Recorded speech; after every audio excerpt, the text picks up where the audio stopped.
Hello and welcome to the Deviance World. I'm Eric Servini, and today I'm here with Aria Sa'id, a transgender advocate and award-winning political strategist based in the San Francisco Bay Area. She is a founder and the executive director of the Compton's Transgender Cultural District, the world's first transgender district celebrating the resilience, culture, and presence of transgender people in San Francisco's famed Tenderloin neighborhood. She's the founder of Queen Culture Initiative, a social and cultural empowerment project for Black transgender women. Aria, thank you so much for joining us today. Thank you for having me. So we were talking a little bit, you're currently in San Francisco right now. So I always love to start, especially when I'm talking to activists and advocates, how in the world did you get started with your activism and specifically in the world of San Francisco? What brought you to the city? Are you from there originally? What is your origin story? Oh my God. Yeah, so I rep San Francisco quite hard actually.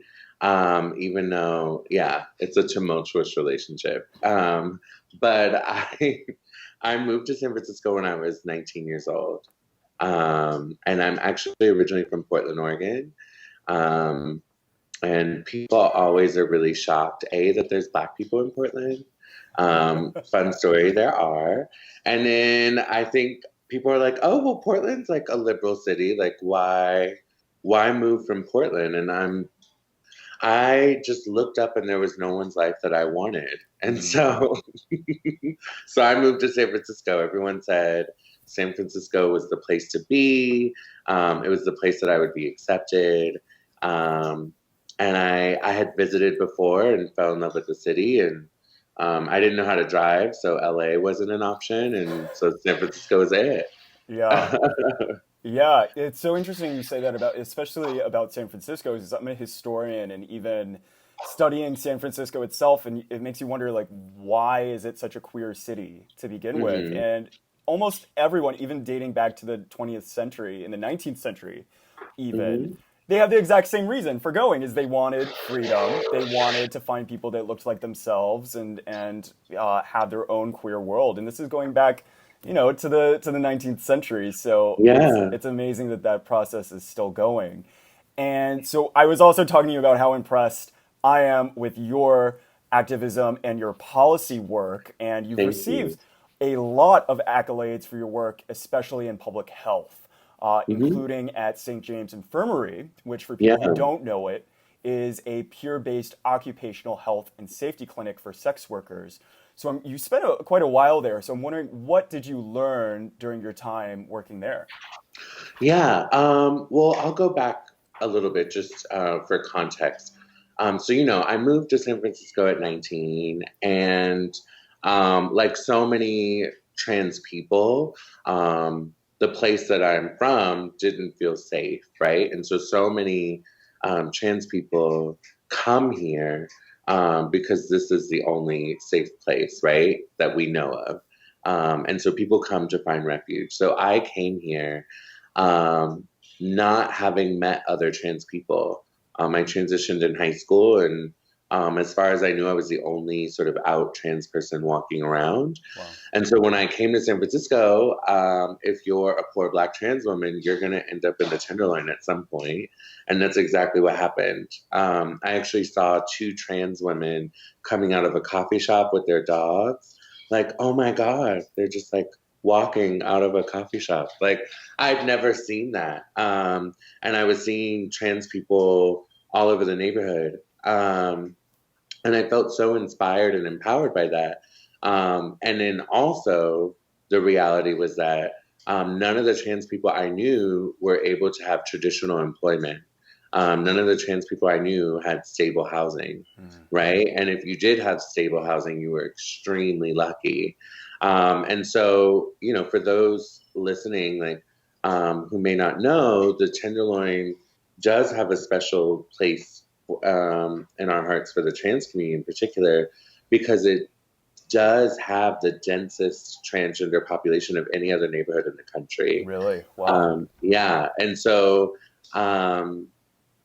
my my work, from public policy to the organizations I've worked with, has literally just been informed by my own lived experience. And so when I went on to St. James Infirmary, I was actually still doing sex work, survival sex work. And um, yeah, the work really sort of helped me shift how I saw myself and my own stigma towards sex work, and then educate the broader public on why human rights protections are necessary for sex workers, and why sex worker communities are often overtly criminalized and marginalized because it is considered illegal in the United States. And yet, most people who engage in the sex trades are doing it purely for survival. I mean, many people are doing it voluntarily, right? But if you think about it, you don't see Black trans people working at your local coffee shop or dry cleaner or bookstore, but you do see them on the track, right? Or the stroll. And the reason why is because systemically, we've just never been able to work in other industries. And so sex work is often the access point that we have towards surviving. And so, yeah, my work at St. James, I think the biggest contribution that I got to have is that we co-wrote um, a sex worker protection policy, which was the first in the United States. And it has now been replicated at the state level here in California through Senator Scott Wiener. It's being replicated in New York through Senator Ramos, I believe. And then other states are adapting it in their neighborhoods and cities and states. Yeah. Wow, that is incredible. And like I mentioned, I come from it with a historian's perspective, and it's so interesting that some of the most radical activism that you see in the '60s and beyond was by sex workers, especially like Mm-hmm. Vanguard, which I believe was based out of the Tenderloin, Mm-hmm. an organization of sex workers. And that touches on my next question, which is why the Tenderloin? Because a lot of people, I think, when they think of queer San Francisco, they think They of think of the the Castro. Castro. So why Yeah. is that kind of misguided? I think it's misguided because the Castro was birthed out of the Tenderloin. I don't think a lot of people realize how humans, we migrate, right? And we make choices and we move around, and then culturally, neighborhoods change. And so that's always a constant. You know how you hear people say, like, oh, the neighborhood is not the same as it was 30 years ago. That's partly because it's a natural occurrence. It just happens. And so the Castro was birthed out of the onset of gay liberation happening in different metropolitan cities in the United States. And, upper crust gay folks wanting to distance themselves from the gay ghettos that they used to live in. So the Tenderloin, for those who don't know, was the gay ghetto. It was where all the queer and trans people were, partly because in terms of law enforcement and the laws back then, like crimes against nature laws or anti-sodomy laws or cross-dressing laws that were on the books, they were less implemented in the inner city, right? And so being at the Tenderloin is Central City, and it was red light district. At once upon a time, the biggest industry was like shipyards and marines and stuff like that. That yeah, folks were here, and trans and queer people were living here, and so um, thinking about like the Polk Street hustlers, like yeah, Polk Street is in the Tenderloin, and then all of your first gay bars are here in the Tenderloin. So Gangway, I think was the oldest queer bar in San Francisco history, and it has since closed. Aunt Charlie's is the second oldest. And then there's been different iterations, like the Old Crow in the 1920s was a queer bar that had underground tunnels that queer folks used to hook up in during Amazing. Prohibition, right? And so they would have drag shows, sex parties, and it was Prohibition, so liquor, and it was a speakeasy. And so as time went on and queer people were somewhat becoming more accepted as part of the fabric of these metropolitan cities, you saw a wave of gay folks move out of the Tenderloin and into the Castro, making Castro become sort of the Mecca. And it was a way to sort of separate, right? And so the gay boy hustlers and the trans women sex workers and the Tenderloin were sort of left behind as like the queers who were assimilating into the dominant culture and were like not out at work, but still wanted to be in a neighborhood where their peers were and they were making a certain amount of money or starting their own businesses. They moved on to the Castro. And so I think with the Tenderloin is a metaphor for the broader LGBT movement, which is that trans people got left behind. Yep. Right. And so I think that's why it's so significant for us here is it's still where trans people can afford to live. It's still where most trans people are living. And yet when I say living, it's the majority of our community that does live here is disenfranchised and marginally housed, right? And most of them being Black trans women. And so that's why I think our work is so important in centering that experience is we design everything in mind for our neighborhood, our district, to be of the benefit towards Black trans women in this neighborhood, knowing that it'll benefit everyone along the way. Right. Yeah. And I'm so glad you mentioned the fact that trans folks throughout history have been the first to be left behind, especially by folks that look like me, cis white gay men. And the other side of that is that what makes it even more tragic, I think, is that trans people of color were also the first to stand up for people who looked like me and the first to fight back. And that brings us to Compton. So for people who don't know, we were talking about Professor Susan Stryker, her wonderful film, Screaming Queens. If you haven't seen it yet, anyone listening, go watch it. Could you give us a little bit of a spark notes on what was Compton's Cafeteria Riot? A spark notes. Flashbacks. Right. Yeah, so spark notes.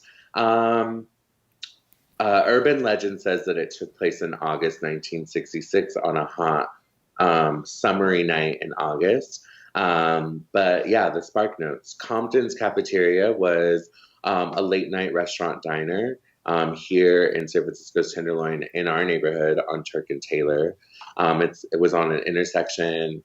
And yeah, late night food brings a crowd. And in this instance, it was trans folks, queer folks, drag queens who would congregate and hang out and link up with each other. And, keep in mind, these were mostly like folks who were poor. I mean, the food was cheap and it was open late. And, you're on a late night stroll, you go and say hi to your girls or your friends, your Judies. And, everyone would kiki and hang out. The owner, Gene Compton, while his restaurant was open late, him and his restaurant would often call the police on folks that they saw as more undesirable being in the restaurant, in particular trans folks and drag queens. And so it would be sort of heavily surveilled by police who would make their rounds through the neighborhood. And so in this one instance, police stormed in to arrest a bunch of trans folks and drag queens. And one of the people threw hot coffee in the police's face. And a riot began. And so that riot lasted a couple nights. And it was the first documented uprising of trans and queer people in United States history. And then, I think the interesting thing is back then news didn't travel the way that it does now. Right. And so, Stonewall happened 3 years later. I think Cooper's Donuts in LA happened at some point. There was one in Philly as well. And none of the riots knew about each other, right? Right. It's just something that I think was collectively in our subconscious as queer and trans people was It wasn't something that if you were in San Francisco, you didn't know that Stonewall was immediately happening. News just didn't travel that way, and media was a lot more censored because they didn't want to stir the pot of potential, fighting back towards the police. Right, So, right. so yeah. Right, and I tell everyone the one thing that made Stonewall different was that there were two Village Voice reporters there who were Mm-hmm. documenting it and witnessing not just the outside and the resistance, but also the inside when the police officers barricaded themselves inside the Stonewall and terrified for their lives as all of Mm-hmm. these flaming queens were throwing gasoline and matches at them, and it was Compton. almost a massacre, and the only reason we know that was because there was an equally terrified Village Voice reporter standing there with them. That you can't not write that story, and then of course, once you have that authority of some media Mm-hmm. figure, then it becomes something much larger. But it just goes to show this resistance had been occurring for decades, and even in days of in acts of everyday resistance, right? Whether it was in the 20s and having literally underground sex is Mm-hmm. another act of subversion. Right. Um, but that brings us to the Transgender District and your organization, and I'd love to hear the origin story of that and what your group's goals are. What is the Transgender District? Yeah. So the Transgender District is a cultural district. And I think for some people, the question that we always get, frequently asked question is, what is a cultural district? And a cultural district is a loose idea of centering and celebrating the presence of a particular community that has history and roots in that particular neighborhood. And so our district is no different than, say, like a Chinatown Mm. or a Little Italy or an Hmm. old Ukraine, right? These are loose examples of what a cultural district is. And for us, we did have in our favor that there has been a documented history of trans people being in this neighborhood. And so our goal in creating the district was to minimize displacement of trans people from the neighborhood because so many other neighborhoods in San Francisco have been vulnerable to mass gentrification in a very short Mm. turnaround with um, little resources to support sustaining the community Mm. being there, right? And I think that was the guiding value that we had at that time. So going back, the district we began our advocacy in 2016. Um, I don't think we never set out to start a district. I want people to know that Mm. this was not a concept that we had at that time. Myself, Honey Mahogany, Mm. Janetta Johnson, and Stephanie Ashley and Nate Albee um, sort of banded together with the with a group, a huge developer group coming in, and they had bought this huge block on Market Street. So anyone knows of San Francisco, Market Street is the Mm. main street. It's the big Main Street USA for San Francisco. So yeah, they were building luxury condos and luxury hotel. They're building it right now. I'm watching them do it, Wow. and they had sort of determined two things. One, that there was no LGBT historical value in their property, even though there had been historic sites. Like I was telling you, the Old Crow was a LGBT speakeasy in the Mm-hmm. 1920s, right? That was in the ground, right? Mm-hmm. Um, and different iterations of queer and trans presence had happened on that block. And so they told the city that there was no LGBT history whatsoever. And in addition, they did a community benefits package in providing monetary resources to local community groups. And they didn't give any resources to any LGBT community. And Okay. so we were like, first of all, there's a huge population of trans people here. Compton's cafeteria is literally right behind the building. Like the actual intersection with the plaques, and the streets have been renamed to Vicky Marlene and Jean Compton Cafeteria Way. Like, Aunt Charlie's is right there, which is the oldest queer bar left in the Tenderloin. Like, you cannot deny that we have a presence here. And so that's how we started our advocacy. And the work evolved into something special, which was, how can we protect our community for the next 100 years? And that's how we sort of came into the possibility of starting a district. And so our work has different issue areas that we focus on. We are geographically a small cultural district of 6 city blocks in the southeastern Tenderloin. And our role and hope is that we would prevent transgender tenants from being displaced from the neighborhood due to a lot of real estate developers now coming in and building luxury condos and bougie coffee shops with like $6 coffee. Do you know what I mean? Like all those things are great. I love all those things, but they do impact in who is most marginalized in our neighborhoods. And so that's one area. The other is I think overall is creating an atmosphere that celebrates the history, the presence, and the culture of trans people. And so we're doing that through arts and culture work.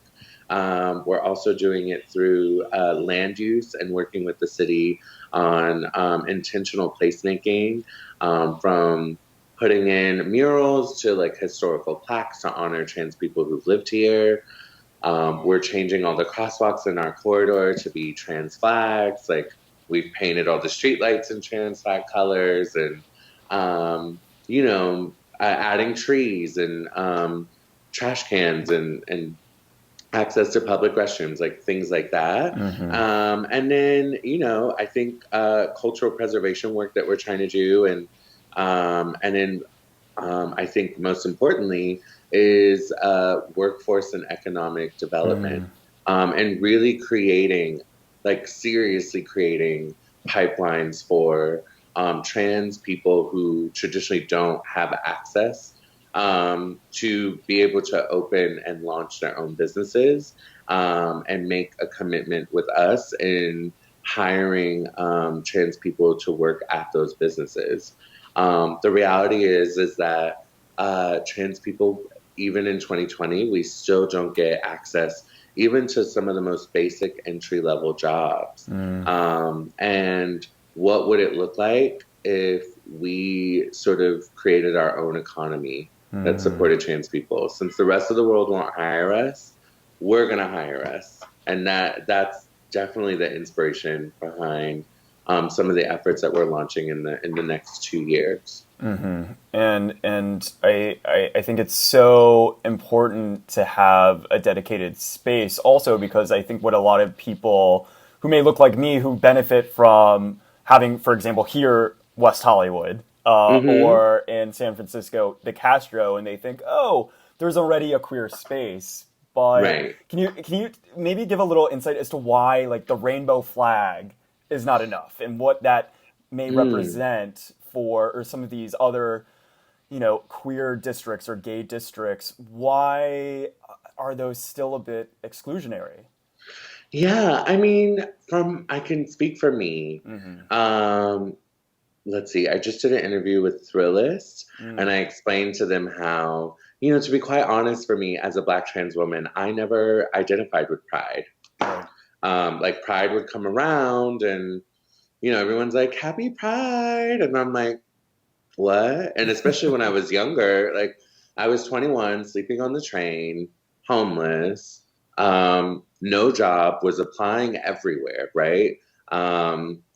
I was applying for jobs, like every retail you could think of, anything that I was applying to do, day labor, etc. No one would hire me. In fact, sometimes, and this is here in San Francisco, I would walk into job interviews and people would laugh at me, right? Like, Jesus. And so I think for me, it was like, I'm not proud of anything. Like, I see all these other people liberated, but I am not in any way. And I think the rainbow flag, although well intentioned, you know, doesn't fully reflect our community. If we're saying LGBTQIA plus, right? And it sort of has only really represented, um, you know, gay men and lesbian women. And in a lot of ways, bisexual people, agender people, trans people, etc., have intersex people have felt left out of that, especially with the social acceptance and the normalization of queer people and not trans people. And so I think, you know, West Hollywood is great, and you know, what is it? What's the gay neighborhood in Atlanta? Is that Buckhead? Oh, I No. know Buckhead's like Yes. where the nice houses are, so maybe. Right. I think that's where the queers are. You know, follow the houses. Right. Um, or the Village, or whatever in New York, right? Like those spaces exist, and there's been some ways in trans people have been included, but not all. And so I think the trans people, the trans district, of course, is celebrating anyone under the transgender umbrella, and obviously in solidarity with queer people in general. And I think it's a love letter to all that has happened in this neighborhood. And I think there is a need for specificity.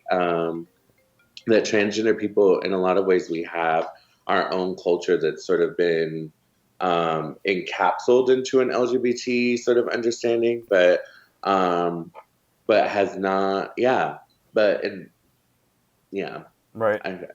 so I think, yeah, I think the trans district represents, and you know, it was in response to a need, and I think it represents possibilities for trans people. To have neighborhoods that are designed intentionally with them in mind. And thank you for explaining that about the rainbow flag, because I think especially a lot of my peers who do have good intentions, who really do truly believe, who may be young like us and see the rainbow flag and really do believe that it's a symbol of the entire LGBTQ plus community. But then when you look at it from a historical perspective and you say, let's look at what maybe not I have done individually, but what the legacy is and what the history of the gay and lesbian rights movement has done to the trans community. If you look at what Pride looked like and what happened, for example, to Sylvia Rivera in 1973 being booed off the stage simply because Right. she was a trans woman of color, you know, that is what that flag also represents, not just the here and now. So I hope for people listening, you recognize that, yeah, maybe I'm not individually responsible, but it's a symbol that goes back way farther than me as an individual. So thank you again. And my last question is, I know one of the missions of the Transgender District is also, as you mentioned, economic uplifting of the trans community. And I know that the statistics are pretty alarming, especially when it comes to homelessness being experienced among trans and queer youth. And so I'm wondering if you could explain how does that happen? How is it that 30 to 40% of people experiencing homelessness are queer or trans? Mm. Ooh, how does it happen?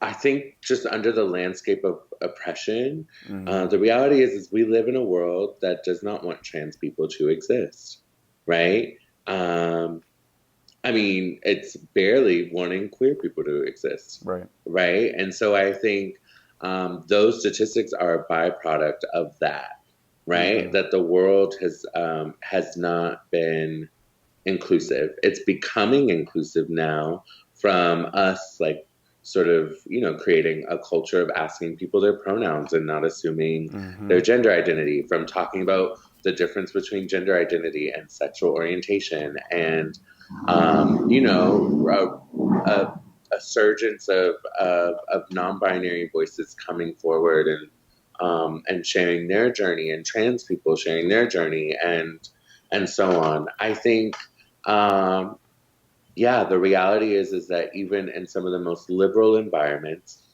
um, trans people and queer folks are still struggling.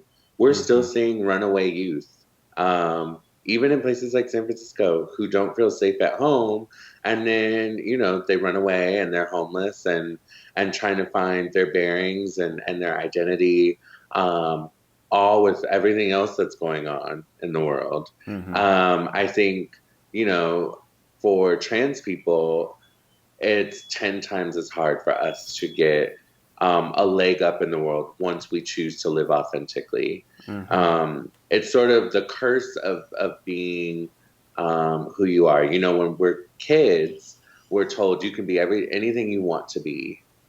And then trans people transition and everyone's like, no, not like that. And Mm-hmm. so for many of us, the curse of living authentically and living in our truth has been living in abject poverty and having limited access to jobs and housing and dignity in the streets. Mm-hmm. And so I think all of those, yeah, that experience is really rooted in a world and a country that just doesn't want us to exist. Mm-hmm.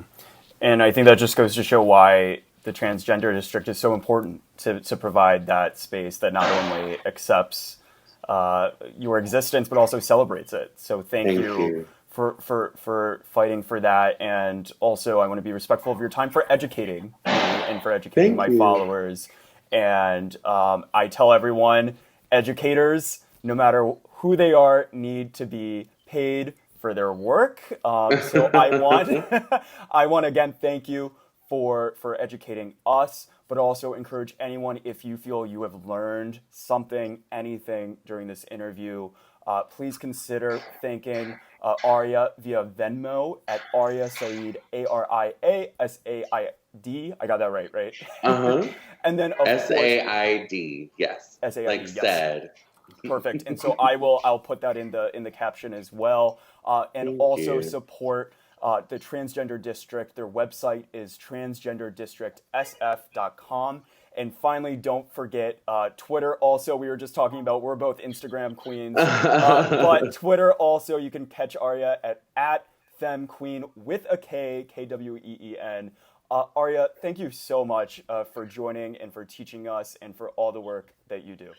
Thank you, Dr. Eric.